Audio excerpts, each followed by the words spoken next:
Greetings. I'm Captain Kevin Smith. I am here at Wings Over the Rockies Air and Space Museum, and that's in Denver, Colorado. And I'm also here to promote my new book. The title is The Sonic Warrior: Stories of a Top Gun Pioneer. I am standing next to a Navy fighter.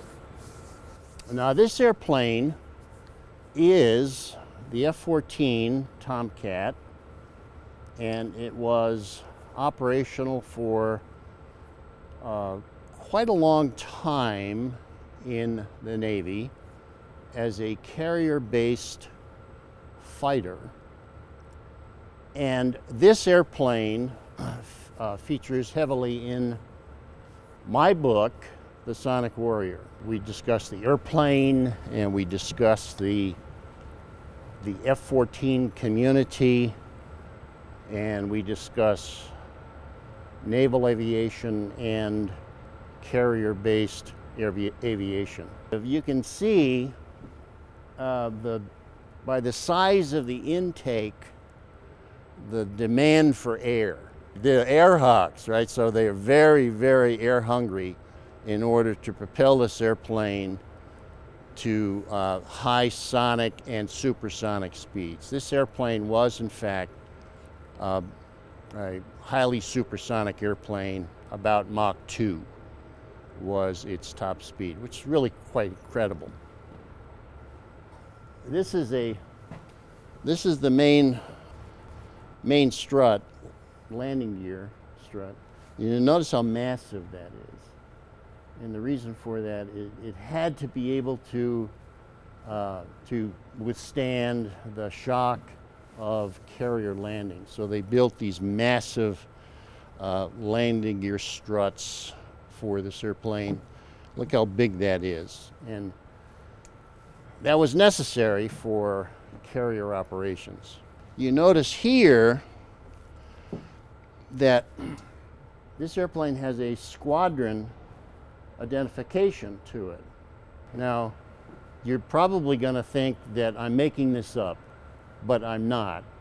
That was the very squadron that was deployed on the USS Constellation when I was on the Constellation as the commander of the first deployed Top Gun unit. No, I did not know that before. No, you can't make this up. Kept your cool. Right. I did not know that.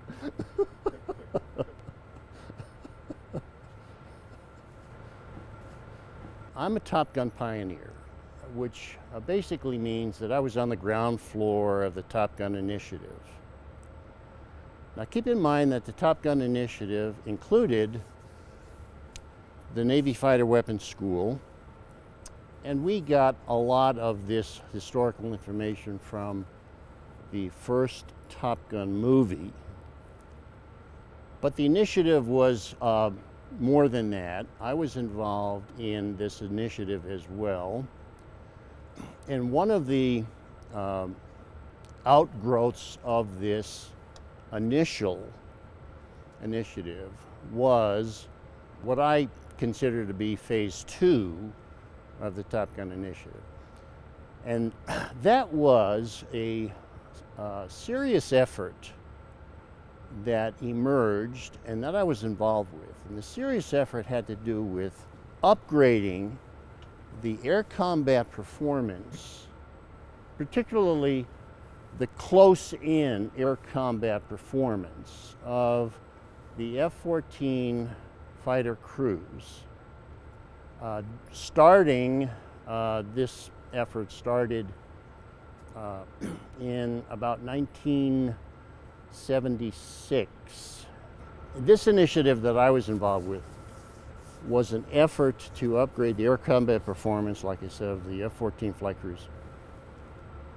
And that request came from the rank and file fighter pilots, from the grassroots of this community. That's a rather important chapter, not only in aviation, but in business as well, in organizational theory, you name it. You may notice that I am standing next to part of the weapons system of the F-14, and it was located in this area. You can see that this is where the where the bullets came out of here. This was the muzzle, and this is a rather fascinating gun. It's called a Gatling gun. And the reason why they installed a gun in the F-14, now remember, this was really controversial back then, whether or not we're going to use guns or whether or not we're just going to use missiles. And eventually the conclusion was, after lots of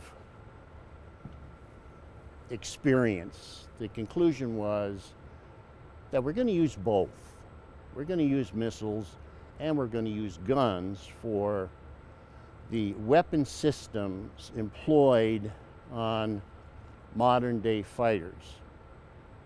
Once you go down that road, then you have to be able to recognize and address the need for close-in air combat training for your fighter crews. And that was one of my major responsibilities when I was in the Navy. I was the commander of the first carrier deployed Top Gun unit. My job was to train the F-14 flight crews aboard the USS Constellation as a member of Air Wing 9. My job was to train those flight crews in close-in air combat, which happens to be a very, very dynamic, complex environment. But we had to go there and we had to learn how to optimize the performance of this airplane when we are engaged in close-in air combat. And that is why we are here discussing it, and that is why we are discussing my new book, The Sonic Warrior: Stories of a Top Gun Pioneer, because that explains in a way that is a bit different than other treatments on the subject, and we hope that you enjoy reading it. Thank you.